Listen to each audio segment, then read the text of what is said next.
გამარჯობა ძვირფასო რადიო მსმენელებო, ვაგრძელებთ გადაცემების ციკლს საუბრები ქრისტიანულ ხელოვნებაზე. ჩვენი გადაცემის სტუმარი დღეს გახლავთ ამბა ალავერდელი მიტროპოლიტი დავითი. მეუფე დავითი ამჯერად გვეწვია როგორც საპატრიარქოს ხუროთმოძღვრების ხელოვნებისა და რესტავრაციის ცენტრის წარმომადგენელიც, თავმჯდომარის მოადგილეც და მიზეზი მისი ჩვენთან სტუმრობისა გახლავთ ის, რომ უნდა შედგეს საუბარი ბაგრატის ტაძრის თაობაზე. ბაგრატის ტაძრის თაობაზე ბოლო დროს რამდენიმე წელიწადია და განსაკუთრებით ბოლო ხანებში ბევრი ითქვა, ურთიერთგამომრიცხავი სათქმელიც ითქვა, არის საკმაოდ სერიოზული, ასე ვთქვათ, დაპირისპირება საზოგადოების წარმომადგენლებს შორის. ერთია ფაქტი და ძალიან მნიშვნელოვანი, რის გამოც ალბათ მეუფე მინება ჩვენთან მობრძანება, რომ პატრიარქმა ბაგრატის მშენებლობის ამ ეტაპზე ორჯერ შეაჩერა მშენებლობის პროცესი. ანუ როგორც ხვდებით, იქ საგანგებო ვითარება, სხვანაირად ალბათ არ შეიძლებოდა ისეთი, რომ იტყვენ ეპოქალური მნიშვნელობის აღდგენით სამუშაოები მიმდინარეობს, მაგრამ რა არის რეალურად მიზეზი პატრიარქის ამ გადაწყვეტილებებისა, როგორ მიმდინარეობს რესტავრაცია ბაგრატის ტაძრისა? ამის შესახებ მეუფე გთხოვთ, რომ ესაუბროთ რადიო მსმენელებს. პირველ რიგში გილოცავთ განმდას სასაუბრებს იღახსენება ისიდორე სამთავნელის, ღირსი მამის, იოანე თორნიკესი ათონელის და მერცავთ, რომ ჩვენი ერთა ქვეყანა წმინდანების ლოცვითა და ღვთისმშობლის ფარულად დაცული იყოს ჭეშმარიტებაში, ურყევად და უცვლელად. დიდი მადლობა. ეს არის ძალიან მნიშვნელოვანი სათხოვარი წმინდანების მიმართ, ზეციური ეკლესიის მიმართ, რადგანაც თუ რამ პრობლემა შეიძლება ჰქონდეს ადამიანს სახარებასა და სასწრებით არის ის, რომ ადამიანი კარგავს თავარ ფასეულობას, თავარ ორიენტირს, რომელიც ადამიანის სულიერი და ხორცელი ცხოვრების განმაპირობებელი არის და აღმავსებელი არის. რადგანაც სახარებაში წერია, რომ პირველად უნდა ვეძებდეთ სასופველო საღვთისასა და სხვა დანარჩენი ყოველივე მოგოცემოთ ჩვენ. ამ ნათქვამიდან გამომდინარე ბაგრატის თემა შეიძლება განვიხილოთ და ცალსახად ვთქვათ ის ძირითადი აზრი, რომელიც დღეს შეიძლება საკამათო არის გამხდარი, მაგრამ ჩვენ ჯერ გადავგზავნს, რომ ბაგრატი უნდა აღდგეს სრულად, რადგანაც ეს არის ღვთისმსახლი და ღვთისმსახლს მართებულად ეგებიც, რომ იყოს გასრულებული ღვთისადმი შესაწირი სამადლობელი ლოცვის სისავსით ახსავლენად. ამდენად მადლობთ ღმერთს იმისათვის, რომ ეს ჩვენი სურვილი და ეს სურვილი ეკუთვნის კათოლიკოს პატრიარქს არაერთი წელი ამაზე ლოცულობს ჩვენი ეკლესიის საჩეთრობელი, ჩვენი ეკლესიის წევრებიც ამ მნიშვნელოვანი ფაქტის აღსრულებასაც მოველით ღვთისადმის სასოებით და იმედით და მადლობთ ღმერთს იმისათვის, რომ ეს სურვილი სახელმწიფოსა და ეკლესიას შორის, როგორც მესაკუთრისა და ზრუნვის შორის კონსტიტუციური შეთანხმებით გამყარებული იქნა ორხრივად მიღებული და გადაწყვეტილება, რომ ბაგრატი უნდა აღდგეს, ეს ფაქტი ძალიან გვახარებს. არ მოყვება ხა ამის მნიშვნელობას, მაგრამ ფაქტი ერთია. შეთანხმება, რომ ბაგრატი უნდა აღდგეს, არ გულისხმობს აჩქარებას ამ პროცესში. რადგანაც რესტავრაცია არ არის ემოციურ განცდაზე დაფუძნებული მეცნიერება, პროფესია. რესტავრაცია მოითხოვს მრავალ მხრივ ცოდნა განათლებას და ეს არის შეიძლება ითქვას ზუსტი ლოგიკაზე დამყარებული პროფესია, რომელიც ფაქტების შეჯერების საფუძველზე გარკვეული სახის კვლევების ჩატარების შემდეგ იღებს გადაწყვეტილებას ამა თუ იმ ფორმით თუ სახით აღდგეს ძველი კულტურული ძეგლი. მაგრამ თვითონ მეთოდოლოგია შეიძლება სხვა ქვეყანაში სხვანაირი იყოს, სხვა ვთქვათ რეგიონისთვის სხვანაირი ფორმით იყოს. რეკომენდაციები არის შეიძლება ითქვას ზოგადი ჩარჩო სამოქმედო გეგმისა, რომელიც ადგილზე იუნესკოს დებულებაცა და სარესტავრაციო კონვენციებიც არ გამორიცხავენ იმას, რომ გათვალისწინებული უნდა იქნეს ადგილობრივი იმ რეგიონისათვის, ქვეყნისათვის, მხარისათვის დამახასიათებელი ისტორიული ცოდნა, გათვალისწინებული უნდა იქნეს ისტორიული გარემო და ამის შემდეგ მრავალმხრივი შეჯერების, საკითხის მრავალმხრივი აწონდაწონის შემდეგ უნდა მოხდეს მისი სარეაბილიტაციო, სარესტავრაციო სამუშაოების თანამიმდევრული გეგმის დადება. ეს ეხება როგორც კონცეფციას და აქედან გამომდინარე, თქვათ, ნახაზსაც. ამდენად თუ ბაგრატის სრული რესტავრაციის ისტორიას გავადევნებთ თვალს, შეიძლება ითქვას, რომ ბევრი სხვადასხვა სახელმწიფო წყობის პერიოდში მოუწია ამ იდეას გამოვლა და ბოლოს დღემდე მოვიდა. დაახლოებით უკაცრავად 50 წელია ალბათ, რაც მიდის ფიქრი და სამუშაოები ამ მიმართულებით, არა? 50-იანი წლებიდან.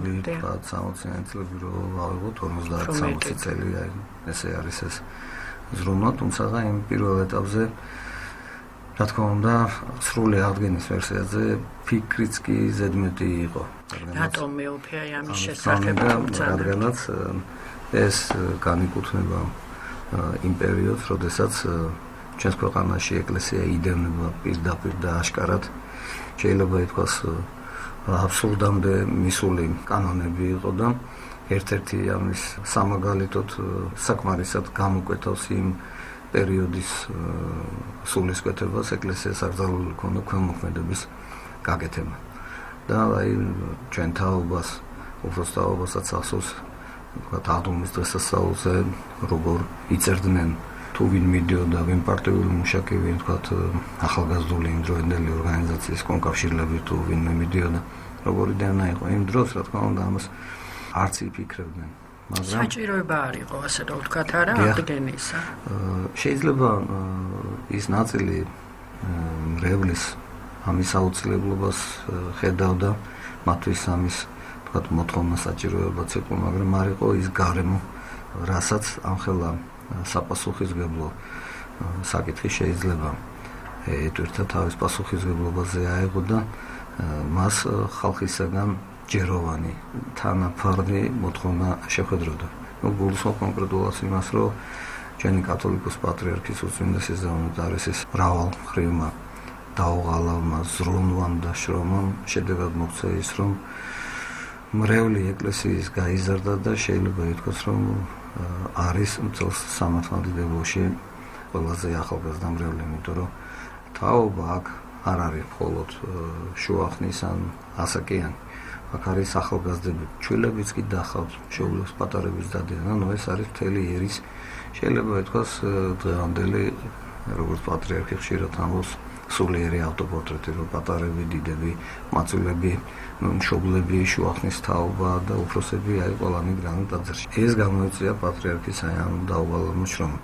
იმ დროს, რა თქმა უნდა, მეცნიერთა დიდი ჯგუფი, როდესაც ზრუნავდნენ ამ ტაძრების კულტურული მემკვიდრეობის შენარჩუნებაზე, რესტავრაციაზე, მოქმედებდა ძეგლთა დაცვა. უკვე სახელწოდებაშივე იყო გამოხატული იმ დროის ეპოქის სულისკვეთება. ეს არ აღიქმებოდა როგორც ცოცხალი ეკლესიის ნაწილი. ეს იყო კულტურის ძეგლი, ეს იყო ძეგლი, რომელიც ხელოვნურად მოგლეჯილი იყო თავის ორგანიზმს, სისხორცეულად, სადაც იშვა, დაიბადა და რისთვისაც იყო განკუთვნილი, ეს სიტყვას ვიხმარ, უხეშად, ვულგარულად იყო მოწყვეტილი ამ დედა ეკლესიის სხეულს წიაღს და ბევრი მაგალითი გვახსოვს ჩვენ, თუ როგორ აკეთებდნენ ტაძრებში აბანოებს, ეს ნაძალადევში პირველი ჩვენი საეკლესიო ხუროთმოძღვრების საბჭოს განხორციელებული პროექტი იყო ლოტკინის ასასვლელში ივერიის ყოვლადწმინდა ღვთისმშობლის ხატის სახელობის ეკლესიის ტაძრის მშენებლობა, სადაც იყო გამართული აბანო და საკურთხეველში, სადიაკვნეში, სამკვეთლოში პირდაპირ ეს კანალიზაციის მილები, ჭები პირდაპირ დაშენებული და მაშინ ძალიან დიდი ესეთი მოთქმა, რეზონანსი გამოიწვია ამ ძველი ტაძრის კედლების და კონტურების მოძებნამ, რისთვისაც საოცილებელი შეიქმნა ეს დანამატების და ჩაშენებების მოხსნა, ეს იყო დიდი ესეთი სამუშაო. გვახსოვს ჩვენ კიდევ რომ ვთქვათ მეტეხის ტაძარში როგორ იყო თეატრი, გვახსოვს წმინდა ნიკოლოზის ტაძარში როგორ იყო ფოლკლორის სახლი, ბიბლიოთეკები, კინოთეატრები და ეს რა თქმა უნდა იმ ეპოქის იმ დროის სულისკვეთება ჩანდა თვითონ სახელწოდებაშიც და ამ მიმართულებით მათ ნაშრომსა და ნამუშაკებშიც. ტაძრები იყო გაუქმებული, ესენი იყო მხოლოდ ძეგლები, სადაც შეიძლებოდა ექსკურსიაზე მieყვანათ, თქვათ, ახალგაზრდები, მოსწავლე ახალგაზრდობა, უფროსებიც მისულიყვნენ და ეს გარკვეულწილად იდეოლოგიის ერთი ნაწილი იყო, რომ სიტყვა ჭეშმარიტ ღმერთზე რო არ თქმულიყო, მაგრამ ხალხის სულიერი მოთხოვნილება რაღაცა ფორმით, რაღაცა სახით მაინც ყოფილიყო დაკმაყოფილებული, შეიქმნა მთელი შეიძლება ითქვას ამქარი კითხავების, რომლებიც თქვათ სულიერ საკითხებზე მიდიოდნენ ამ კითხავებთან ადამიანები და ისინი აუცილებლად გააგზავნიდნენ რომელიმე ან უმოქმედო დანგრეულ ეკლესია მონასტერში ან თქვათ რომელიმე ტაძარში, სადაც კითხავისაგან ჭკუადარიგებული მიდიოდა და იქ კითხულობდა სანთელი უნდა დაეთო, ცხარე უნდა შემოეტარებია თუ მამალი უნდა შეეფრინა.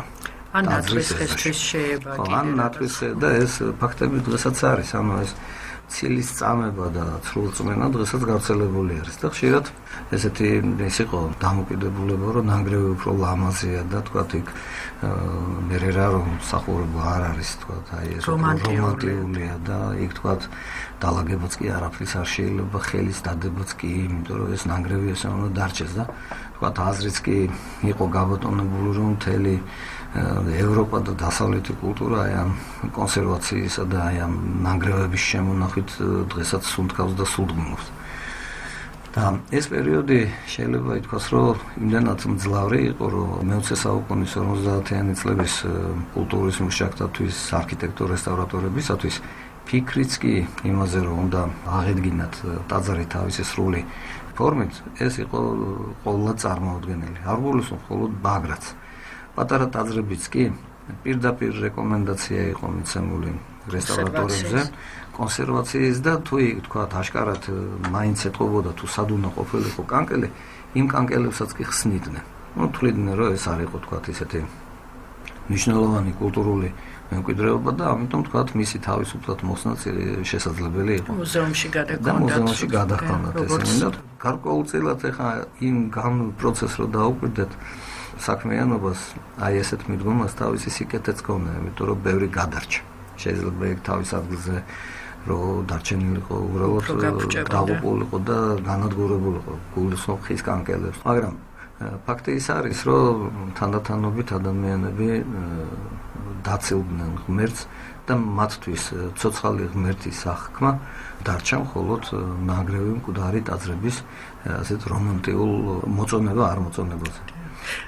თუმცა მე უფრო ბოდისვეხდი შაგერთვებით საუბარში ჩვენ ვიცით რომ აი ბატონი ვახტანგ ცინცაძე ვინც დაიწყო ბაგრატზე მუშაობა და ვის სახელსაც უკავშირდება მისი მე-20 საუკუნისში ჩატარებული აღგენითი სამუშაოები როგორც არქიტექტორი ალბათ როგორც სპეციალისტი იძულებული გახდა თავის თავთან იძულებული რომ გაეკეთებინა რეკონსტრუქცია ბაგრატისა რა ხან იცოდა ალბათ რომ ეს არ განხორციელდებოდა შეიძლება არც ფიქრობდა განხორციელებაზე, მაგრამ პროექტი არსებობდა. რა თქმა უნდა, იმიტომ რომ ეს იყო სამეცნიერო კვლევის ნაწილი, შრომის ნაწილი, სადაც ეტაპობრივად, თანმიმდევრულად, იქ თქვათ არქეოლოგიის დროს თუ ბაგრატს გულისხმობ ახლა იქვე მაცხოვრებლების ეზოებიდან გამოტანილი ქვები იკინძებოდა როგორც ერთი თქვათ რაღაცა ჯაჭვი, რომელშიც თითოეულ ფრაგმენტს უნდა მოეძებნა თავისი ადგილი და თავისი ზომიდან გამომდინარე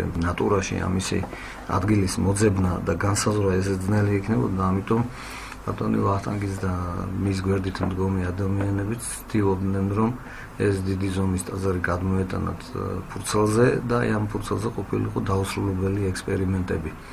და ეს ექსპერიმენტი არა თქვათ მოგონილი რაღაცა თეორიებით, არამედ იცნობდნენ თეორიას იმდროინდელი წარსული საუკუნეების სამშენებლო მოდულების შესახებ, იცოდნენ საზომი ერთეულები და აი ამის სამეცნიერო კვლევის შედეგების ფურცელზე ასე თქვათ მონიშნა, მოხადვა ხდებოდა და არაერთი თაობა მეცნიერების ამ მიმართულებით შრომობდა. იმ პერიოდის კიდევ ერთი ესეთი ცნობილი მეცნიერი აც გარდაცვლილი არის ჰამლეტ მოსულიშვილი, რომელსაც ეცევე კვლევა ჰქონდა მოდულთან და ამ ჯერადებთან დაკავშირებით და ჩვენი თანამედროვე მეცნიერების რესტავრატორები მაგალითად ესეთი იყო აც განსვენებული ვანო გრემენაშვილი, ესეთი არის სოსო ბანძელაძე რესტავრატორებში, ეს ცოდნა არის. ამიტომაც მათ სხვანაირად არ შეეძლოთ მათი ცოდნა რაღაცაში რეალიზებული უნდა ყოფილიყო და შეიძლება იცოდნენ რომ არც აშენდებოდა იმ პერიოდში ეს ბაგრატის ტაძარი, მაგრამ ეს ცოდნა აუცილებლად ითხოვდა ქაღალდზე გადმოტანას. როგორც თქვათ გრაფიკულ ჩანახატებსა და ნახაზებში, ისევე თქვათ თეორიულ ესეთ კვლევაძიებებში. ტრაქტატს არ დავარქვი, მაგრამ გარკვეულწილად იმ ძველი ტრაქტატების მსგავსი შრომები იდებოდა. ამდენად შეიძლება ითქვას, რომ ბატონი ვანო გრემელაშვილის პროექტი მხოლოდ ამ სპეციალისტის ცხოვრებას არ მოიცავს. შეიძლება ითქვას, რომ ეს ორი თაობის თითქმის შემაჯამებელი შრომა იყო, რადგანაც ბატონი ვანო გრემელაშვილი იყო ასისტენტი, შეიძლება ითქვას ვახტანგ ცინცაძის და მთელი ეს კვლევა პროცესი ესეთი ხანგრძლივი 40 წლიანი თუ უფრო მეტი შრომის თანმდევი იყო და თვითმხილველი იყო ბატონი ვანო და იყო პერიოდი, როდესაც თქვათ აი ბატონი ვახტანგის გვერდით დღე და ღამე ხარაჭოზე წიდნენ და აი ამ მასალასაც ეცნობოდა და მე ვიცი რომ როდესაც ვანო გრემელაშვილი იწყებდა ამ სარესტავრაციო პროექტის დამუშავებას, ის მიდიოდა ბატონი ვახტანგ ცინცაძის საოჯახო არქივში და ამ ჩანაწერებსაც ხელმეორედ გადახედავდა და სინჯავდა. ანუ ამით იმის თქვა ავსურს, რომ ეს არ იყო მხოლოდ ერთი სპეციალისტის თქვათ 1-2 თუ 5 წლის შრომა, ეს იყო უფრო ხანგრძლივი შრომის პროცესი და შედეგი და დარწმუნებით შეიძლება ითქვას, რომ ამაზე უფრო სრული სარესტავრაციო პროექტი გულისხმობ თავის მასშტაბს, სიგრძეს, სიგანეს, სიმაღლეს, ფორმას, რაც თქვა ძალიან მნიშვნელოვანი არის თუ როგორი იყო გუმბათის ყელი, შეიძლება სპეციალისტები რაღაცას არ ეთანხმებოდნენ, მაგრამ ძირითადად გუმბათის ყელი იყო მრგვალი თუ წახნაგებიანი, ამისი თქვათ მასალა არსებობს და თქვათ აი შეიძლება გასაღების აი ესეთი საკვანძო ადგილების ყველა ფრაგმენტი ადგილზე აღმოჩნდა. იმაზე საუბარი უნდა აღდგეს თუ არ უნდა აღდგეს ბაგრატის სრულად, ჩვენ ვფიქრობთ, რომ ეს დამთავრებულია და ნამდვილადაც ბაგრატი უნდა აღდგეს. თუმცა იმ მიზეზით, რომ ნანგრევი უფრო უკეთესად იქნა შენარჩუნებული. და დაწყებულიც არის კი არა, თითქმის გუმბათამდე ამისული საქმე არა? რა თქმა უნდა, ეს ამ პროექტით დაწყებული საქმე უკვე გასრულებისკენ არის. და თქვათ რამ შექმნა პრობლემა, რატო არის სამხელა თქვათ დაპირისპირება და მithქმა-მოთქმა. როდესაც ლაპარაკობენ აი ზოგიერთი სპეციალისტი ხელოვნებაცოდნე ამბობს, რომ ბაგრატის ნანგრევი უნდა დაგვეტოვებინა და იქვე სადღაც იმ ადგილას უქიმერიონის გორაზე უნდა გაგვეკეთებინა ახალი ბაგრატი. ჩვენთვის, თქვათ მორწმუნე ადამიანებისათვის სიწმინდეს წარმოადგენს ის ადგილი და ნაშთი ამ ძველი დიდებისა, ნანგრევის ძველი ტაძრისა, სადაც აღელვინებოდა საუკუნეების განმავლობაში წირვა-ლოცვა მსახურები.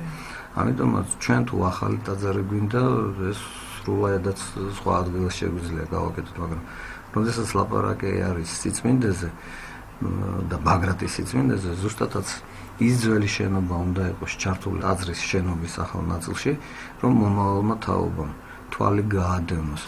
როგორც ჩვენი ისტორიას, თქვათ, გრევისა და შენების, ისევე აი ეს კვალი ამ გრევისა და შენების, აი ამ ტაძარზე უნდა იყოს თვალხილული და ამას მოწმენე როცა დგას, უნდა უყურებდეს და აფიქსირებდეს. მსგავსათებისა, როგორც მცხეთის ჯვარში. ეხლაც ეთყობა ნახანძრალი ქვების მოწითალო ფერი და არავის აზრად არ მოსდის, რომ თქვათ ეს მცხეთის ჯვარი დავტოვოთ და სხვაგან ავაკეთოთ.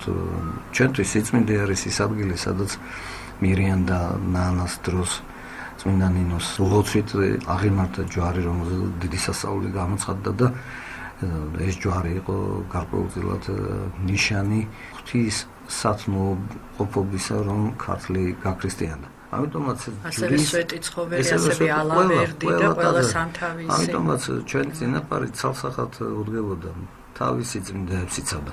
ისევე როგორც ოჯახის ყველა წევრი ვალდებული არის დაიცოს თავისი ოჯახის სიწმინდე. შვილებმა ზნეკეთილობით, მეუღლეებმა ერთგულებით და სიწმინდით. ისევე ჩვენ ვართ ვალდებული ჩვენი სიწმინდეები დავიცოთ. არ შეიძლება სხვანაირად თქვათ ნანგრევი დავტოვოთ მხოლოდ იმიტომ, რომ ეს არის ძეგლი და ხელშეუხებელია როგორც თქვათ აი მოხიბლავი და მიმზიდველი და იქ მორწმუნე ადამიანებს არ მიეცეთ საშუალება თუ კი არის მოთხოვნა რომ აღდგეს, არ აღდგეს მხოლოდ იმიტომ, რომ ნანგრევი უფრო ძვირფასია. მეფე შენდობას ვითხოვდა, იცით რა მე აი ამ მიმართულების ასე მოაზროვნე ადამიანების საპასუხოდ ერთი რამ მინდა ვთქვა, რომ ასეთი მიდგომით ჩვენ დღეს ფაქტობრივად არც ერთი ტაძარი გუმბათიანი არ გვექნებოდა ძველი, თითქმის ხო, იმიტომ რომ სვეტი ცხოველი, ალავერდი, სამთავისი და ასე შემდეგ საუკუნეების განმავლობაში განიცდიდა რესტავრაციას, მიწისძვრები, შემოსევები, დროის ფაქტორია, რაც სვეთადობა, ასე ვთქვათ, ხო ყველაფერს ახასიათებს. ამიტომ როგორ წარმოუდგენიათ მათ, ალბათ ერჩიათ ალავერდი უგუმბათოთ და მხრებ ჩამოქცეული, ასევე იმ მდგომარეობაში და ვთქვათ ეს ყველაფერი რომანტიული იქნებოდა. აი ამაზეა დაფიქრება საჭირო და კიდე ერთი მე ვფიქრობ პრობლემა რაშია, იცით მე ვფიქრობ აწმყოს ნდობა არა აქვთ, რაღაც ვერ წარმოუდგენიათ, რომ დღეს შეიძლება აღდგეს ბაგრატი. თუ მე-16 საუკუნეს ვთქვათ აღდგენა იციან მათ მშვენივრად, მე-17, მე-18, რატო 21 საუკუნეში არა? თვითონ ალბათ პრობლემა უფრო ღრმა არის და დიდი და თითეული მოწინააღმდეგე თავის თავს უნდა დაუკვირდეს, რა ზომით უყვარს ღმერთი. მარტო ის, რომ 3 წლიდან ტაძარში დაყავდეს მშობელს თავისი შვილი და უყურებდეს ტაძარს გარედან თუ როგორია, არ არის საკმარისი, რომ იწოდებოდეს ეკლესიის წევრად. ეკლესიის წევრობა სულ სხვა ნიშნით განისაზღვრება. რამდენად ცოცხალია ჩვენს გულში, თითოეულის გულში ღვთისა სიტყვა. ადამიანი უშეცდომ არ არის ცოდოს, მაგრამ მთავარი მან უნდა იცოდეს, რომ ყველაფერი რაც ჩვენ მოგვეცა ხილული და უხილავი ღვთის ადამიანისადმი სიყვარულის გამო მოგვეცა და ჩვენც როგორც კეთილგონიერმა შვილებმა ეს ღვთით მოცემული სიკეთე ისე ღვთის დიდებისათვის უნდა გამოვიყენოთ. ამიტომაც სახლი ღვთისა, რომელიც დაინგრა, რა თქმა უნდა, დაუყოვნებლივ უნდა აღდგეს. თუმცა ეს დაუყოვნებლივ სურვილს განეკუთვნება, ამიტომ რომ სურვილს კიდევ სჭირდება შესაძლებლობა, რომელმაც ეს სურვილი უნდა კეთილნაყოფად გვირგვინად აქციოს. ესევე იყო თქვათ ბაგრატიც, ესევე იყო სვეტი ცხოველიც, ესე იყო ალავერდიც, როცა ინგრეოდა ყველა გრევის შემსრე მეფე დიდებულს ეს დიდ ტკივილად, წუხილად ჰქონდა და ისინი ცდილობდნენ რომ ეს აღედგინათ. რადგანაც მორწმუნე ერისათვის მთავარი არის რომ ის ფუნქცია რაც ამ დიდ თუ პატარა ტაძრებს ჰქონდათ განკუთვნილი გრევის შემდეგ ეს ფუნქცია მას დაბრუნებოდა და ამიტომაც ისინი ყველაფერს იღონებდნენ რომ ესე გააკეთებინა. თუმცა შეიძლება ყოფილიყო განსხვავებული იმ პირვანდელი თქვათ არქიტექტურული ფორმისაგან, განსხვავებული მასალით, განსხვავებული პროპორციით და ესეთი მრავლად არის ჩვენს თქვათ არქიტექტურულ ძეგლებს შორის კარგად გაკეთებული რესტავრაციის ნიმუშების და თქვათ ნაკლებად კარგად გაკეთებული რესტავრაციის ნიმუშები. თვითონ ხელოვნებაცოდნეებიც თავის თქვათ ესე პირობითად კლასიფიკაციას როცა აკეთებენ, ამბობენ დაცემის პერიოდი, აღმავლობის პერიოდი და სხვადასხვა განმარტებებით არის ეს გადმოცემული. მაგრამ ცალსახად ყველა თქვათ აი ხელოვნებაცოდნე მორწმუნე თუ არა მორწმუნე ერთს აღიარებს ცვალებადობას და გრევას შენებას, თუნდაც გადახატვას, გადაწერას ამა თუ იმ კედლის ხატრობისა, რაც მოტივირებული იყო იმ დროის თაობისათვის, რომ გაახლებულიყო თქვათ ის შემოსევების დროს დაზიანებული კედლის ხატრობა. ბევრი ნიმუში არის, როდესაც კედლის ხატრობის ქვედა ფენა არის აი ესე ნაჯახის პირით დაჩეხილი, რომ ემაზე შემდეგ უფრო კარგად გადაეკრათ შელესილობა, რომ ჩამოარდნის ალბათობა ახალ შელესილობას ნაკლები ჰქონოდა და იგივე სცენებით, იგივე სიუჟეტებით, შეიძლება განსხვავებული მასშტაბით, ზომით, მაინც იწერებოდა თავიდან. იმიტომ რომ ჩვენი წინაპარი ჯოლის კანონით ხელმძღვანელობდა, რომ არ შეიძლება წმინდანთა გამოსახულება თვალებ დათხრილი იყოს. თუმცა დღეს სხვანაირი მიდგომა არის. ანუ მათი მოთხოვნა იყო ღვთისადიდებლად აშენებული ტაძრები ამ ფუნქციითა და ამ დანიშნულებით ყოფილიყო ყველა დროს თუ აღდგენის შემდეგ, თუ თქვათ რაღაცა მცირედი შეკეთების შემდეგ. ეს იყო მათი მოთხოვნა, იმიტომ რომ ალბათ იმ დროს ყველაზე უფრო ცხადად, ცოცხლად განიცდიდნენ ღვთის შემწეობას და სხვა იმედი და სასო ჩვენ სინაპარს არ ქონია და ყოველთვის თავისი სიხარულისა და ტკივილიც მიჰქონდა მებთან და ავედრებდა ამ ქვეყანას და ამიტომაც იქ განცდა ცოცხალი ღმერთისა, ნამდვილად ცოცხალია. და ერთიც არის მეუფერო, ყველა იმ ტაძარში, იგივე სვეტიცხოველი, ნებისმიერ სამთავისი, სადაც ეხლა მიმდინარეობს სარესტავრაციო სამუშაოები და არქეოლოგია ჩატარდა, აღმოჩნდა, რომ იმ ტაძრების ქვეშ არის კიდე სხვა ტაძრები, ბევრად უფრო ძველი, წმინდა ნინოს დროს სვეტიცხოვლის ტაძარი, იოსებ ალავერდელის დროს ალავერდის ტაძარი, იგივე ბაგრატში 4 ეკლესია იყო, იქამდე სანამ ბაგრატ ამ დიდ ტაძარს აღმართავდა. იმ ადგილს უფრთხილდებოდნენ, წმინდად ინახავდნენ და იქვე აღადგენდნენ და არა ეზოში. ამაზე დაუსრულებლად შეიძლება საუბარი არ გონია, რომ დღევანდელი გადაცემა მხოლოდ კმარი იყოს იმის სათქმელად, თუ როგორი მიდგომა ჰქონდა ჩვენ სინაპარს.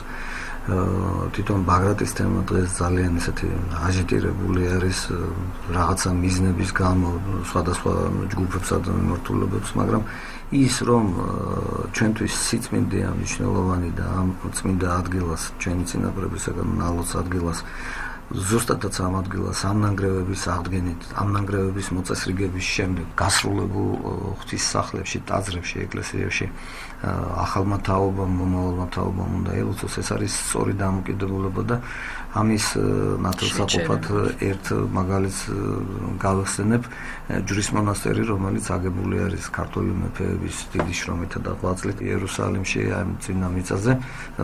ეს მონასტერი არის იმ ადგილზე გადმოცემით, სადაც დარგული იყო ხე ლოთის მიერ და საიდანაც შემდეგ უკვე ახალი აღთმის პერიოდში გამოიკვეთა ჯვარი უფლისა, რომელზედაც გააკრეს მაცხოვარი და ჩვენთვის სისხლდავარა უფალმა აღდგა და ჩვენ სიკვდილის ტყვეობისაგან გამოგვიხსნა. ანუ ჩვენი წინაპრისთვის, წმინდა მეფისთვის, მირიანისთვის, შემდეგ ვახტანგ გორგასლისთვის ჯვრის მონასტრის ადგილი არ იყო მხოლოდ რაღაცა ქონება წმინდა მიწაზე, რომელიც შეიძლება დღეს ვთქვათ ესე აღიქმნებოდეს. ეს იყო ადგილი, ოღონდ თუ შეიძლება ესეთი უხეში სიტყვა ვიხმაროთ, სულიერი გაგებით, მართლაც დიდი განძი ქონება ჩვენი წინაპრისათვის, ჩვენი წმინდა მეფეებისათვის, რომ იმ ადგილზე, სადაც აი ეს ჯვრის ძირი იყო, ზუსტადაც იზრუნეს, იშრომეს, მოიყიდეს ეს ადგილი, შეიძინეს და იქ ააშენეს მონასტერი ჯვრის სახელობაზე. ვახტანგ გორგასლის პერიოდში და ჩვენთვის ახლა ნებისმიერი ქართველისთვის, რომელიც არ მოხდება წმინდა მიწაზე, რა თქმა უნდა, გოლგოთის ტაძარიც იქაც ჩვენი წინაპრების დიდი შრომა და ღვაწლი არის, მაგრამ ჯვრის მონასტერიც ყველამ კარგად იცის, რომ არის ქართველთა ესეთი სავანე და ყოველთვის ღირსების განცდას ის კი არ იწევს ჩვენში, რომ დიდი ზომის მონასტერია, ან თუ თქვათ ჩვენი წინაპრების შრომა.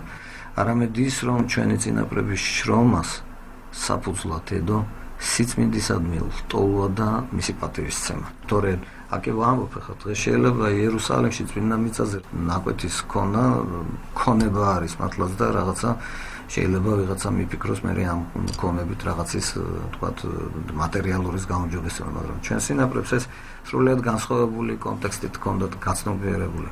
ეს იყო ადგილი, სადაც უფალმა თავისი ტერფით აკურთხა ეს ქვეყანა და იმ ქვეყანაზე ყოფნა ერის წარმომადგენლობის იქ არსებობა, მაგალითად ჯვრის მონასტრის და სხვა კიდევ 14 დიდი მონასტერი და ეკლესია ეკუთვნოდა საქართველოს წმინდა მიწაზე, დაკავშირებული იყო არა ქონება სიმდიდრესთან, არამედ იმ სიწმინდესთან სიახლოვით გამოწვეულ სიხარულთან, რომელსაც ყოველთვის ნებისმიერი ადამიანი, თუნდაც მორწმუნე თუ არა მორწმუნე, განიცდის, როდესაც ამ წმინდა მიწაზე არის. ისეთივე ცნობა გვაქვს ჩვენ საქართველოში, როდესაც ვიმდივართ ალავერს გელაც.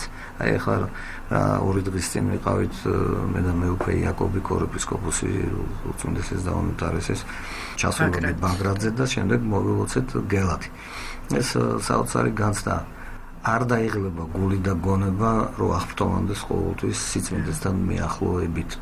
და ეს არის ჩვენი იმედით, სასოციკადულის და თუკი უნდა ვიქადოდეთ გამარჯვების ან წარმატებით ერთი ამ მხოლოდ ჩვენი სიკადული და საკვეხარი ერთი გვაქვს, რომ ჩვენ ხალხს ამ ქვეყანას აქვს თავისი ძველი წმინდა ადგილებისა და სიწმინდეების მიმართ სიყვარული. ამ კუთხით ჩვენთვის ბაგრატი ნანგრევად დარჩენილი, რა თქმა უნდა, სიწმინდეა, მაგრამ თუ კი არის საშუალება და მხოლოდ ნანგრევებისა გამო არ ხარჯავთ ამ საშუალებას ფიზიკურს, გონებრივს, ინტელექტუალურს, ფინანსურს, რომ ეს წმინდა ადგილი მოვლილი, გაპატიოსნებული და გასრულებული იყოს და ღვთისმინაშე სავედრებელ დიდ ადგილად შეირაცოს, მაშინ აზრიც არა აქვს აი ასეთად ამის ქონას. თუმცა ამ კამათების დროს, როდესაც ჩვენ კულტურის სამინისტროში ვიყავით, იტალიის ამ არქიტექტორს დავსვეს ძალიან შენდობას ვითხოვ თუ შეიძლება ძალიან მოკლედ, აი რამ გააჩინა პრობლემა, რატომ გააჩერა პატრიარქმა ორჯერ მშენებლობა, ანუ ეს იტალიელი არქიტექტორი როგორ გაჩნდა ამ მშენებლობაში? რესტავრაციის დაწყების პირველ საფეხურზე დაიწყო ესეთი მართლაც გააფთრებული წინააღმდეგობა და დაპირისპირება. მე ვფიქრობ, მაშინ, როდესაც ბატონ ნიკა ვაჩეიშვილს შევხვდით, ეს იყო 3 წლის უკან.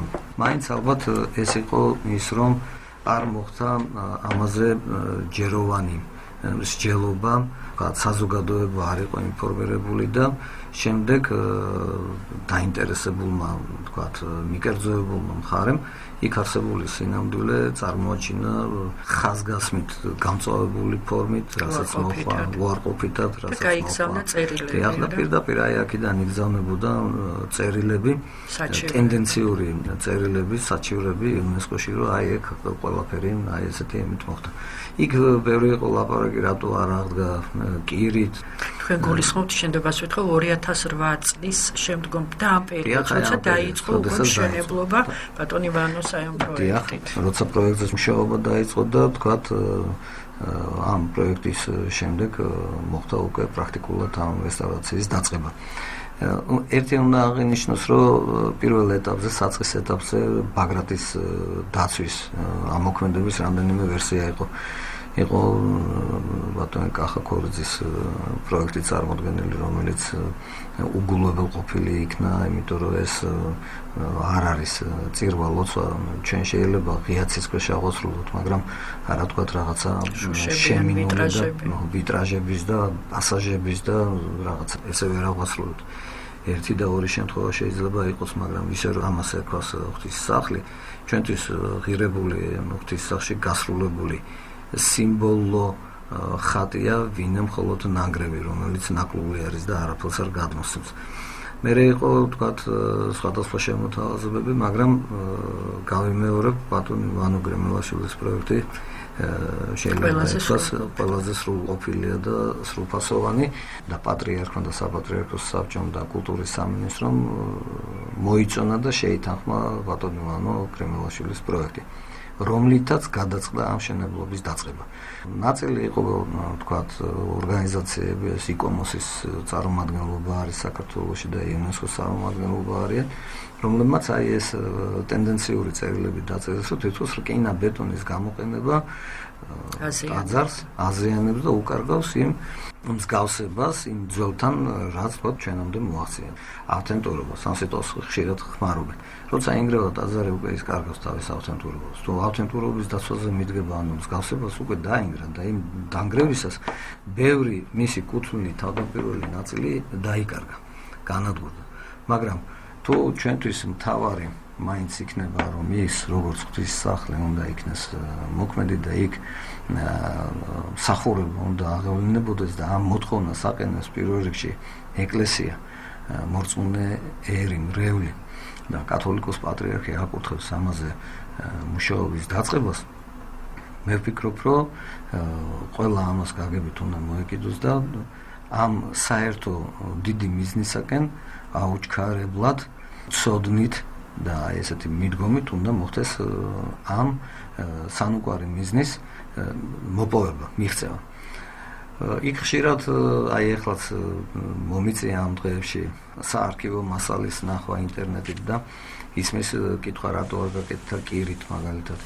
ეხლა მე ვფიქრობ, რომ როცა ესეთი კითხვა ისმება არასპეციალისტებისაგან, ეს დილეტანტიზმი არის და ის რომ კირი უფრო გვიან შრება და ცემენტი უფრო ადრე შრება, ეს მე მგონია ნებისმიერმა ადამიანმა იცის, ვისაც თქვათ რაღაცა მშენებლობასთან ჰქონდა ურთიერთობა, მაგრამ მშენებლობა ესეთი დიდი ზომის, თქვათ, ტაძრებისა და ობიექტების ამ ცოდნით ვერ გაკეთდება. იმიტომ რომ კონსტრუქტორებმა უნდა საგანგებო კვლევა ჩაატარონ, აიღონ სინჯები, შემდეგ დაიანგარიშონ ამ დასრულების შემთხვევაში შენობაზე მოსული დატვირთვები, მარტო ეს თავისი სიმძიმე არ არის, ამაზე მოქმედებს თქვათ გარე ფაქტორებიც, ქარის დარტყმის და ზემოქმედების ძალა, ნალექების, წვიმის, თოვლის, ყველაფერი უნდა გაითვალონ და ამის შემდეგ შეიძლება თქვან ნელა შრობადი კირდუღავი იქნება ამ საქმისათვის გამოსაყენებელი თუ შეიძლება მაღალი მარკის ცემენტის, რკინა-ბეტონის თქვათ კონსტრუქციებით მოხდეს იმ გრადობის მიღწევა, რაც ამხელა ზომის ტაძარს სჭირდება. ანუ ეს არის კვლევის საგანი. როდესაც ხოლმე ამ დილეტანტური ცოდნით შემოვიფარგლებით და ვამბობთ, რომ პრობლემა ის კი არ არის, რომ თქვათ კირით ვერ ავაშენებით, არამედ ის, რომ თქვათ რკინა-ბეტონით მალე მორჩებით და მავანს თქვათ უნდა რომ სექტემბერში ეს დასრულდეს. ვფიქრობ, რომ არასწორი არის ეს მიდგომა, იმიტომ რომ ამ ზომის ტაძრები არც წარსულში, არც ეხლა და არც მომავალში აჩქარებით არავის არ უკეთებია. მშენებლობა ითხოვს დიდ ცოდნას და ამ ცოდნის გარეშე შეუძლებელი არის ნებისმიერი სახის მშენებლობის წარმოება. თან ჩვენს ეპოქაში, როდესაც ტექნოლოგიები ისე შორსაა წასული, რომ თქვათ მართლა სასწაულებს აკეთებენ კილომეტრაზე სიმაღლის შენობებს აშენებენ. ეს მარტო ის კი არ არის, რომ შესაძლებლობა ამხელა შენობა ააშენო, არა. უამრავი ცოდნის მარაგი არის აქ ჩართული, იმიტომ რომ იქ სხვადასხვა ფაქტორები მოქმედებს, იქ ჰაერის ზემოქმედება, ჟანგბადის ნაკლებობა, მზისხივების ზემოქმედება, ყველაფერი გასაფლელია. ამიტომ მარტო შენობა არ არის, რა სიმაღლეა, რა მასშტაბისა. ეს ითხოვს კონკრეტულ მრავალ გათვლას. გაკეთდა კიდეც ეს ბაგრატზე. ეს ბაგრატზე გაკეთდა და როდესაც ჩვენი საბჭოს წევრების მოთხოვნა იყო, რომ კირდუღავით ყოფილიყო მშენებლობა, კონსტრუქტორებმა დამაჯერებელი არგუმენტების წარდგენის შემდეგ დაასაბუთეს, რომ ბაგრატი, რომელიც აწლეულობის განმავლობაში არის აი ესეთ დარღვეულ მდგომარეობაში, რეაქციის ქვეშ, მისი ძველი ნაშთი, ისე თქვათ რესტავრაციას ბატონ ვახტანგ ცინცაძის დროს გაკეთდა.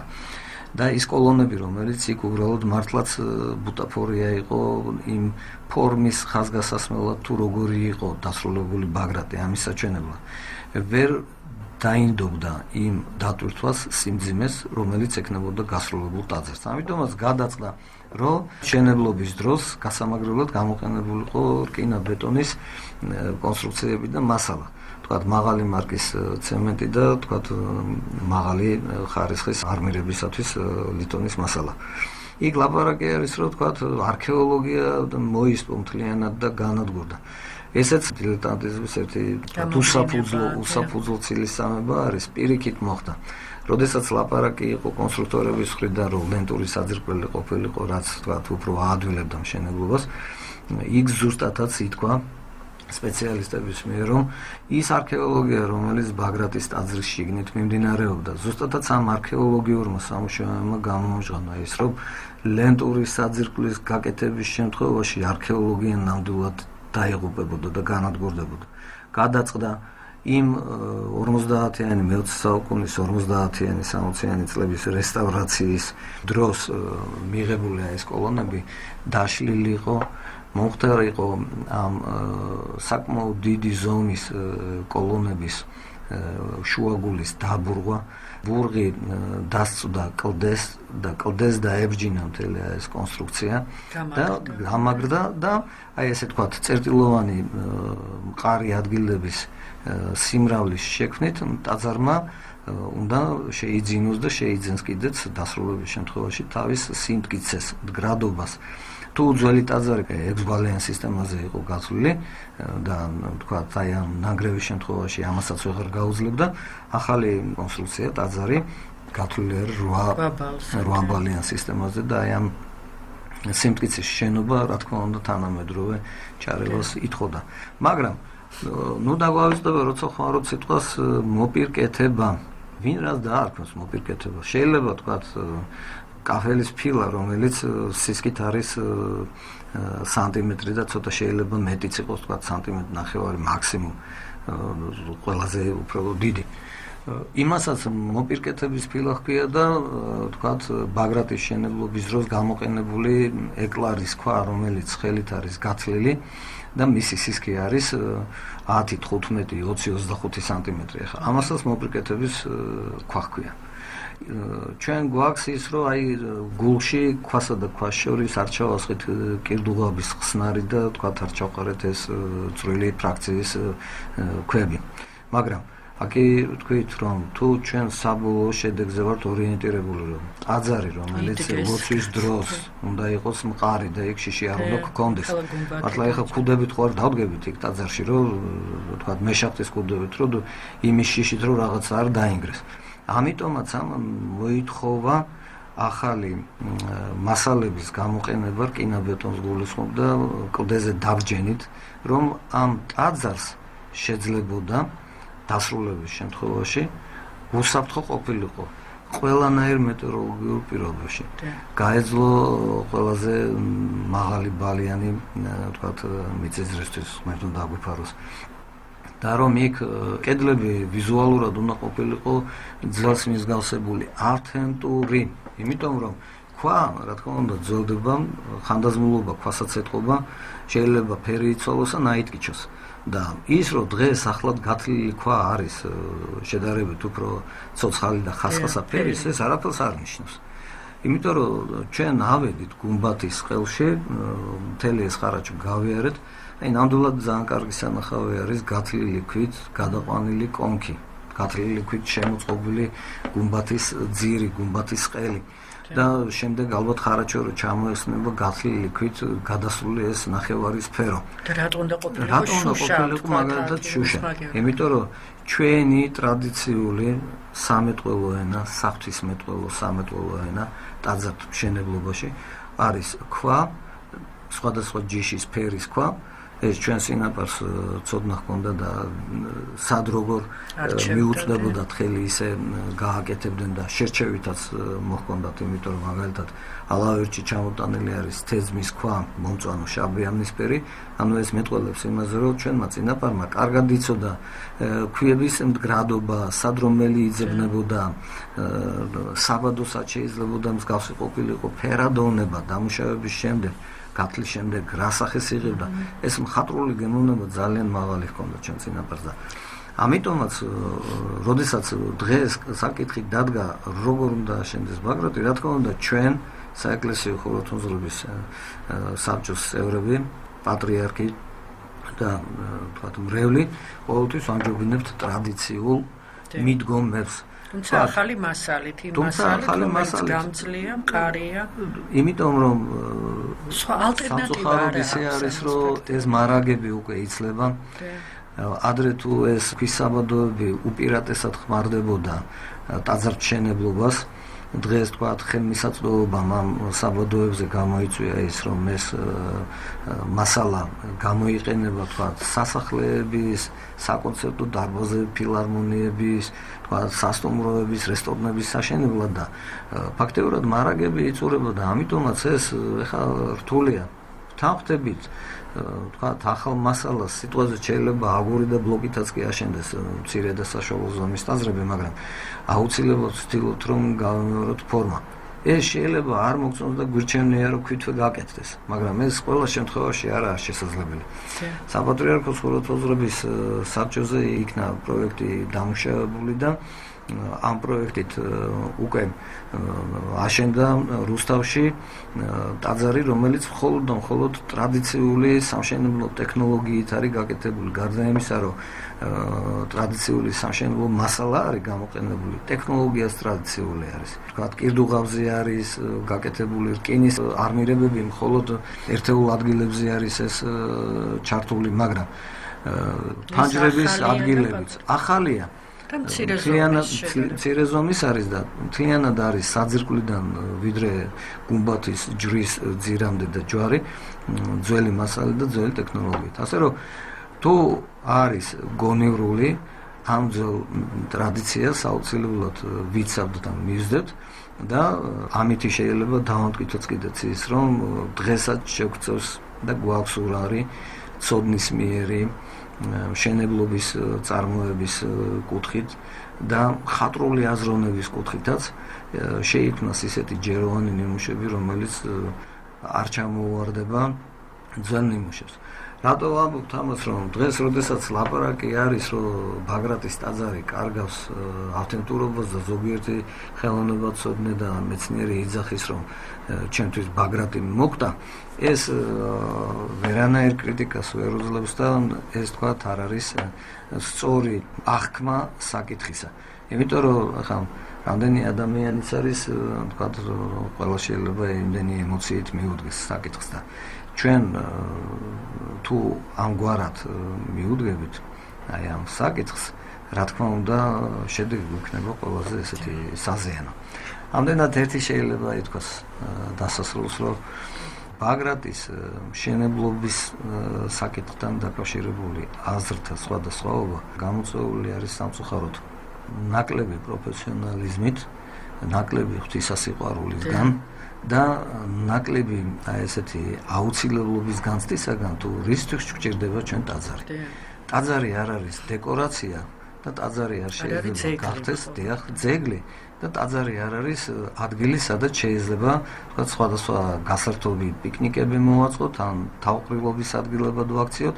ეს არის ადგილი დედამიწაზე, კანდელი დედამიწაზე ანთებული ღვთის დიდებისათვის. ეს არის სახლი ღვთისა, სადაც როგორც მამისეულ სახლში მივდივართ ჩვენ ერთი ოჯახის დედმამიშვილები და მადლობით ვწირავთ სამადლობელ ლოცველს უფალს. ამიტომაც მგონია, რომ ბაგრატის მშენებლობა არის სწორი გადაწყვეტილება ეკლესიის მხრიდან და თუ როგორ კეთდება ამაზე, ალბათ ჯობდა აუჩქარებლად გვემსჯელა, გვეფიქრა, ამისი დრო ეხლაც გვეძლევა, იმიტომ რომ აჩქარებით საქმე არ კეთდება, სოფელი არ შენდება და ისე არ დაგვემართოს, რომ მოჩქარის მოუგვიანდეს და აწლეულობით შენდებოდა. მეუფე, სანამ დაგებშვიდობებოდეთ, ერთი ესეთი კიდე აქტუალური საკითხი, პრობლემას შექმნა დასავლეთის მკლავმა და რომ აი ამის გამო არ დარჩეს უკმაყოფილება ჩვენ რადიო მსმენელს, ანუ გაურკვევლობა, იგივე ამაზეც თქვა, დასავლეთის მკლავი განსხვავებულად კეთდება, იქ არის საუბარი ლიფტზე, იქ არის საუბარი შემინულ მეორე სართულზე. ამაზე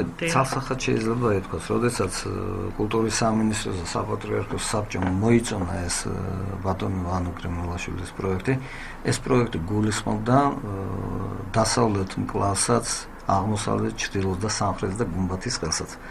ჩვენგან მოწონებული პროექტით დაიწყო მშენებლობა, მაგრამ როდესაც მივიდნენ დასავლეთის მკლავზე, დღეს არგუმენტად ასახელებენ იმას, რომ ნაკლები ფაქტობრივი მასალა ჰქონდა დასავლეთის მკლავის პირვანდელი ხატრული სახის მეტნაკლებად გამეორებას. მაგრამ შეიძლება ითქვას, რომ დასავლეთის მკლავიც ესევე ზედმიწევნით კარგად იყო ამ პროექტში შესავლელი და გადმოცემული. ის კი არა, ქვაში გათლილი სამთაღედიც დაიშალა მხოლოდ იმიტომ, რომ გაკეთებული იყო ესეთი განსხვავებული, ინოვაციური ახალი მასალა, რომელიც რაღაც ინდუსტრიულ რაღაცა მშენებლობას უფრო გავს რკინებით. და უცხოელი სპეციალისტის ბატონი ანდრეა ბრუნოს პროექტის ალბომს აწერია ბაგრატის საკათედრო ტაძრის მუზეუმის პროექტი. ანუ უკვე ცალსახად შეკვეთა იყო ესეთი, რომ დასავლეთ მკლავში შეიძლებოდა ყოფილიყო მუზეუმი. რამაც გამოიწვია, რა თქმა უნდა, კიბის უჯრედში ლიფტის გაჩენა და ჩამონტაჟების სურვილმა. მაგრამ ჩვენ საპატრიარქოში შეხვედრის დროს ბატონ ნიკავაჩეიშვილთან და შემდეგ ბატონ ნიკა რურუასთან და შემდეგ უკვე კულტურის სამინისტროში ჩვენი შეხვედრის დროს ჩვენ შევთანხმდით, რომ კონცეფცია მუზეუმთან დაკავშირებით არ არის ჯერ საბრძოლო, იმიტომ რომ ეს არ არის ჩამოყალიბებული და ეს დასაწონი არის, რასაც დრო სჭირდება, რომ ამ კონცეფციაზე შევთანხმდეთ. რადგანაც დასავლეთი მკლავი არის ტაძრის საკრალური სივრცის აუცილებელი ნაწილი. მისი გამოყოფა რაღაცა სამუზეუმო სივრცეთ მიუღებელია. თუმცა იუნესკო შემოვიდა ძალიან საყურადღებო ესეთი წინადადები და ესეთი შემოთავაზებით, რომ არა მარტო ბაგრატის ტაძარი იყოს დაცული, არამედ მთელი ეს მთა გორა, ქიმერიონის მთა, სადაც ბევრი არქეოლოგიური მასალა არის და თვითონ თუ რაღაცა ანალოგიებით უნდა ვიხელმძღვანელოთ, მე მაგალითად და ჩვენ მაგალითად მოგწონს და ვიხელმძღვანელებდით სამომავლოდ სინას წმინდა ეკატერინეს მონასტრის მაგალითით, სადაც ტაძართან არის ახალი შენობა, სამუზეუმე მონასტრის ტერიტორიაზე, სამუზეუმე, სადაც არის შეტანილი ეს უძვირფასესი ნიმუშები, ქრისტიანული ხელოვნების და სიწმინდეები. ასევე ათონის მთაზე, სადაც თქვათ, ესევე ტაძრების გარეთ არის დიდი შენობები დათმობილი ამ სამუზეუმო სიძველეცაცავისათვის. ყველა მონასტერში ესეა. და ასევე კვიპროსზე კიკოს მონასტერში არის განსაცავი, სადაც აი ეს ყველაფერი თქვათ ინახება. ამდენად ტაძრის სივრცის მუზეუმად გამოყენება ჩვენთვის მეუღებელია. ამაზე შევთანხმდით და ვთქვით, ეს ვერსია, ანუ ეს შინაარსი არის ჩვენგან ჯერ სამსჯელო. ამდენად თუ ჯერ ამაზე უნდა ვიმსჯელოთ, ლიფტის აუცილებლობა იქ უკვე მოხსნილია და პატრიარქმა კათოლიკოს პატრიარქმა ბრძანა, რომ იქ ლიფტი მიუღებელია და თვითონ აი ამ იტალიელ სპეციალისტთან შეხვედრის დროს ნაწილობრივ რის საშუალებასაც ის ახალი პროექტი ჩვენგან დამოუკიდებლად მიღებული და მოწონებული იუნესკოსა და კულტურის სამინისტროს მიერ, იმ საშუალებით, რასაც ეს ახალი პროექტი იძლეოდა, უარი თქვა ამ ადამიანმა მინის ჩანართებზე, იატაკზე, თქვათ, სამთაღედის აღდგენაზე დაგთანხმდა, ოღონდ ახალი ლიფტზეც უარი თქვა. ლიფტი არ ყოფილა ესეთი საკითხი, რომელიც თქვათ რაღაცა შეიძლებოდა, რომ სამსჯელო ყოფილიყო პრინციპული. ამიტომ თვითონ ბაგრატის ტაძრის დასავლეთი მკლავის მშენებლობის შეჩერება პატრიარქის ბრძანებულებით კონკრეტულად მკაფიოდ და მკვეთრად იყო მიმართული აჩქარებით მიღებული გადაწყვეტილი პროექტით ამის მშენებლობის გასაჩერებლად. პატრიარქის ბრძანება არ ეხებოდა დანარჩენ ნაწილს, რომელიც კეთდებოდა იმ ორხრივად მოწონებული პროექტით, რომელიც ბატონმა ვანო გრემელაშვილმა დაამუშავა და სადაც ტრადიციული მიდგომა არის აი ამ ტაძრის დიდ ნაწილში. და პატრიარქმა ესეც დაზინა, სანამ არ მოხდება შეთანხმება დასავლეთის მკლავის შემდეგი მშენებლობის პროექტზე, მანამდე დასავლეთი მკლავი რჩება ჯერ სამსჯელოდ. შეჩერებულია. ასე რომ კათოლიკოს პატრიარქი შეიძლება ითქვას, რომ იყო ძალიან უაღრესად კორექტული და უაღრესად ზუსტი თავისი სურვილის ჩამოყალიბებასა და თავისი სურვილის მოთხოვნაში. და ეს ყველას მხრიდან იქნა გაგებული სწორად. სახელმწიფომ შეწყვიტა მშენებლობა, შედგა რამდენიმე შეხვედრა, კიდევ ერთხელ მოგვიწია ბაგრატის ტაძრის მონახულება. ეს ჯგუფი ელოდება ჩვენთან ერთად იყო წამოსული ამ იტალიელი არქიტექტორის ასისტენტი ბატონი ვახტანგ ზესაშვილი, რომელიც ეხმარებოდა ამ იტალიელს. ამ ადამიანის დახმარებით ჩვენ კიდევ ერთხელ გადავეცით ჩვენი სურვილი თუ რას უნდა მიაქციოს ახალი პროექტის კეთებისას ბატონმა ანდრიამ ყურადღებას და აი ამის შემდეგ, როდესაც იქიდან ჩამოვა კვირა ნახევარში თუ ორ კვირაში ეს უკვე იმ ადამიანზეა დამოკიდებული პროექტი, მოხდება ამისი კვლავ განხილვა, შეჯერება, რომ აუჩქარებლად პატრიარქის მოთხოვნისამებრ მოხდეს დასავლეთის მკლავის ახალ პროექტზე შეთანხმების შემდეგ მისი მშენებლობის განახლება. რო არ იქნეს დაშვებული უზუსტობა, შეცდომა, აჩქარები და ჩვენი მიზეზით. დიახ, და ეს ჩავართავ თუ შეიძლება, როგორც ჩვენ კულტურის სამინისტროში გვითხრეს, ბატონ ანდრია ბრუნოს თვითონ ეს ქართული პროექტი, ამ შემთხვევაში ბატონი ვანო გრემელაშვილისა, იმდენად მოსწონებია, რომ ის ჩაურთავს თავის სალექციო კურსში, ანუ ის თავის სტუდენტებს, როგორც ნიმუშს ასწავლის, აი როგორ იქნა აღდგენილი, როგორი პროექტი შედგა ბაგრატის ტაძრის შემთხვევაში. კულტურის სამინისტროში ჩვენი ბოლო შეხვედრის დროს ბატონი ანდრია ბრუნო აღფრთოვანებას გამოხატავდა სარესტავრაციო პროექტის გამოდამ, ამბობდა, რომ ეს არის დიდი შრომის, გონივრული შრომის სანიმუშო მაგალითი და როგორც თქვენ ვთქვით, თავის სტუდენტებთან აი ამ სასწავლო პროცესში ჩართული აქვს როგორც ერთ-ერთი ნიმუში ადამიანის დაზოგვითი მიდგომის, კვლევით მიღებული შედეგების და ქაღალდზე გადმოტანილი 1000 წერილობით თუ აი პრაქტიკიდან მიღებული გამოცდილების შეჯერებული ვარიანტი ვერსია და ის აი ამას ძალიან ისეთი აღფრთოვანებით ამბობდა. და ერთი კიდე აი რაც მინდა გავიხსენო იმ კულტურის სამინისტროს შეხვედრიდან, რომ იქ ითქვა აი რატო არ აღადგენენ უცხოეთში, იტალიაში თქვა ამა თუ იმ ტაძრებს თუნდაც ესეთ სახელოვანს და იქ პასუხი იყო ცალსახად. თუ კი დაკვეთა არის აღდგენაზე საეკლესიო მხრიდან, თქვათ მოთხოვნა არის ერის, მრევლის და სახელმწიფოს გააჩნია ამისი ძალა, მაშინ თუ ესეთი მოთხოვნა და მზაობა იქნება იტალიაში, თქვათ სხვადასხვა ტაძრების მიმართ, რა თქმა უნდა დაუყოვნებლივ აღდგება. მიდგომა იყო ძალიან ნათლად გადმოცემული და სწორად. ეს უნდა გაითვალისწინონ ჩვენმა მოსახლეობამ. მე უკვე დიდი მადლობა სტუდიაში მობრძანებისთვის და მადლობა ღმერთს, რომ ბაგრატის ტაძარი შენდება, რომ მას გუმბათი ედგმება, იქ რაც არის ის ხარვეზი, ასევე მადლობა ღმერთს, რომ აი რაღაცა შეთანხმება იმასთან დაკავშირებით, რომ ის გადაკეთდეს, მოეწყოს ისე როგორც ეკლესიას ჩვენს პატრიარქს წარმოუდგენია სწორად და ვისურვებთ, რომ რაც შეიძლება მალე, რამდენი დროც დაჭირდება, მაგრამ მაინც იყოს მალე იქ ყოველ შემთხვევაში ერთი ალბათ საპატრიარქომ უნდა იფიქროს და ზრუნავს კიდეც ამაზე, რომ მოხდეს ჩვენი მრევლის და მოსახლეობის რაღაცა პერიოდულობით ინფორმირება მნიშვნელოვან საკითხებზე. არა პოლემიკისთვის, არამედ იმ სწავლების, თქვათ, გაჟღერებისთვის, გახმიანებისათვის, თუ როგორ ფიქრობდა ეკლესია ადრე, როგორ ფიქრობს დღეს, რომ მომავალში სწორი ორიენტირება გქონდეს შეფასებებში და გეგმა პროექტების კეთებაში. ძალიან დიდი მადლობა, დარწმუნებული ვარ თქვენი საუბრით ჩვენმა რადიო მსმენელმა მიიღო სათანადო ინფორმაცია, სწორად წარმოიდგინა ის პროცესები, რაც არის ბაგრატის აღდგენასთან დაკავშირებული და გისურვებთ მეუფე ჩვენს პატრიარქთან ერთად და ჩვენს წმინდა სინოდის წარმომადგენლებთან ერთად უახლოეს momავალში ჩვენი თანდასწრებით ჩაგეტარებინოთ საზეიმო წირვა-ლოცვა. როგორც საკუთრების პატრიარქი ისე იქნება. დიდი მადლობა. კარგად ზანდებოდეთ.